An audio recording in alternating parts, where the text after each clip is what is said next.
we must be futuristic of what happened. Commemoration, as the Bible says, during those days, Jesus died the bloodiest death. He died as the #1 criminal. The mere fact that he was crucified in between two other criminals signifying that he is the worst of the criminals. And that death is what we call injustice. Jesus Christ suffered injustice. He has not given justice during those times. The Bible says he knew no sin became sin for us.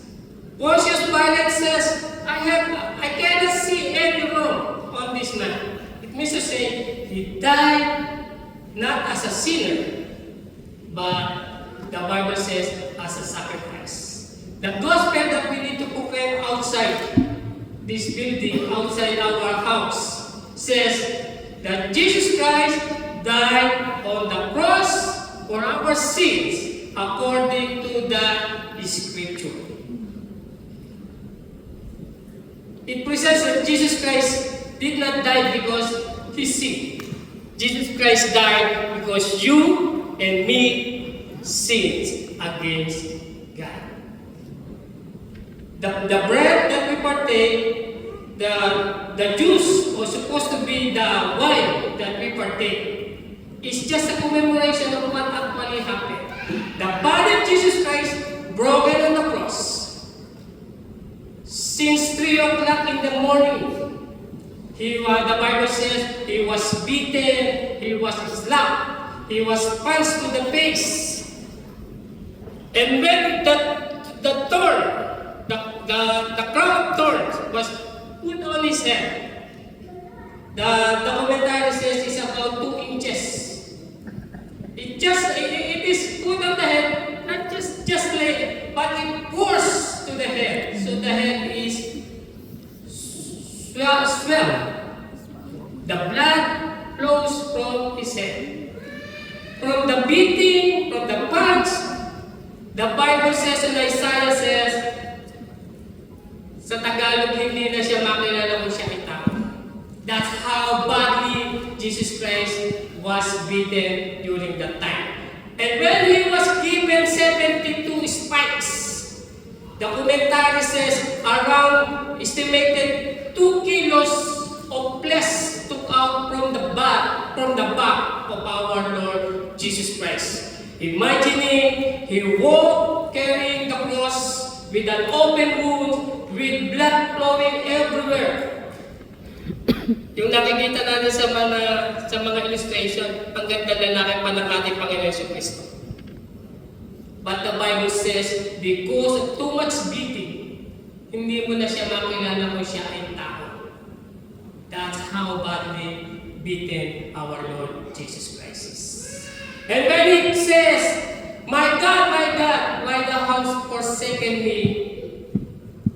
That's the very first time that the eyes of the God took out from the begotten Son. That from the beginning God never take out his eyes to his Son. But during that time crying, my God, why thou hast forsaken me? That's the very first time God, the Father, took his eyes off our Lord Jesus Christ. Why? Because symbolically, all the sins of the world done before us and that will be done after us is symbolically put in the body of our Lord Jesus Christ. That's why God cannot see his begotten Son because of that sin, because of the curses of sin that was put upon our Lord Jesus Christ. Another thing is the Passover. Apostle John present Jesus Christ, the Lamb of God. Passover during the Exodus says, because of the blood of the Lamb, that the angel of destruction passed over Israelites whenever they see blood on their door frame. And that is the same thing happened to our Lord Jesus Christ. Because of the blood of our Lord Jesus Christ, we are freed from the curses of sin and death. Now let's go to the futuristic.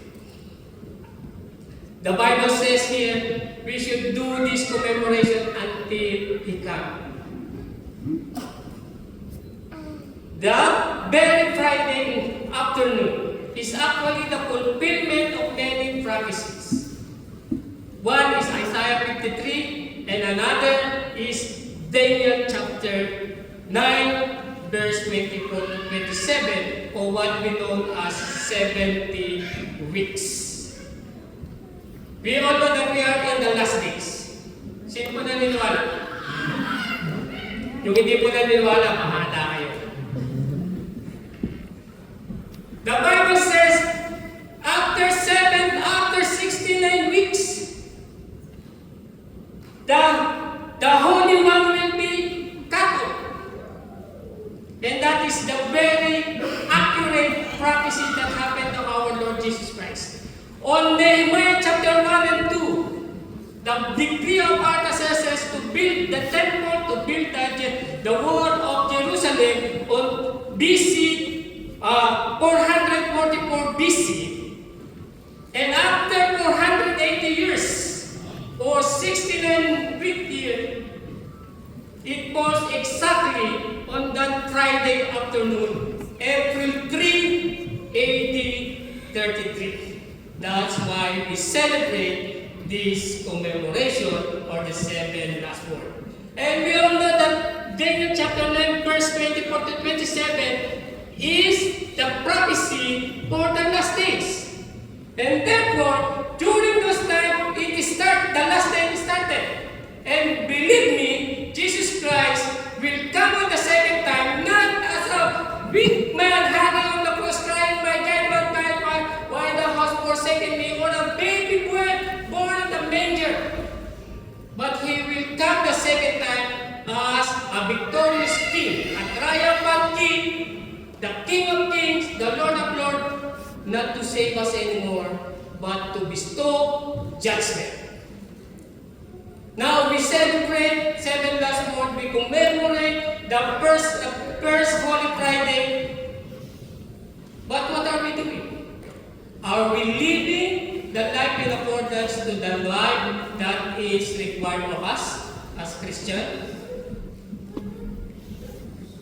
Are we living the life that is required of us as ambassador of our Lord Jesus Christ?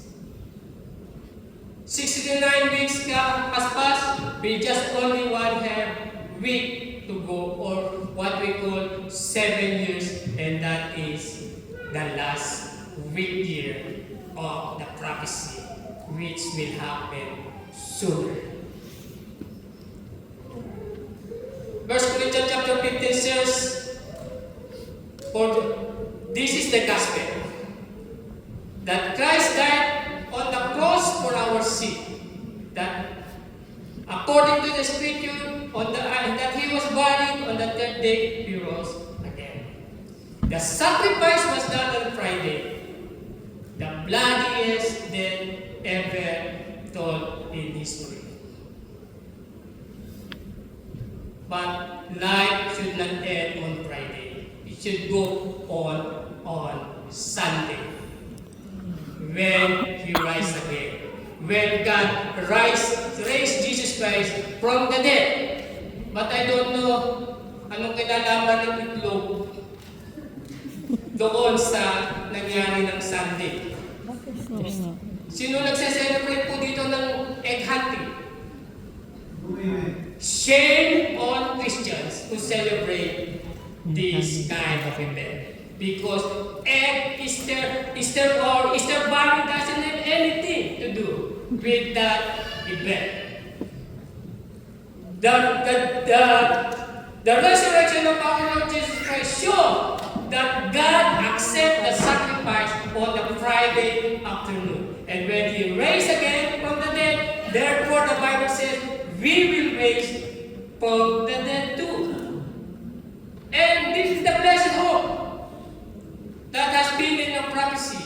If Jesus Christ the second time in our lifetime, we will not experience physical death, but we will be transformed into a glorified body, the same body that Jesus Christ had during those 40 days here on earth after resurrection. Diba napakaganda? Sino dito gusto pumunta sa langit? Taas po kami. Sino po gusto mauna? Yan po ang problema natin. Lahat gusto pumunta sa langit. Pero ayaw mauna. Ibig sabihin, hindi kayo sigurado. Ay, mata. And that is the thing. Matay. That is how this 7 last word is important to us. We should live the life that is required of us. Jesus Christ saved us. Jesus Christ died on the cross for us. We should live on it.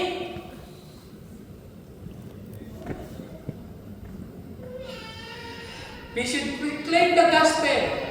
Kung imamarites natin si Jesus Christ na imamarites natin, para malaman ng marami na si Jesus Christ ay namatay para sa atin.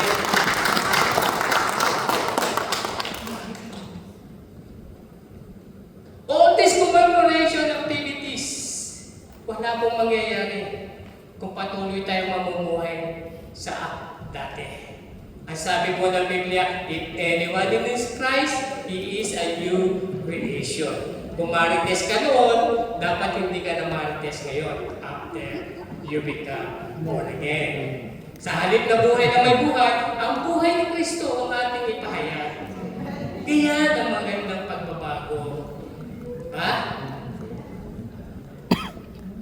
This is how we should commemorate the death and resurrection of our Lord Jesus Christ.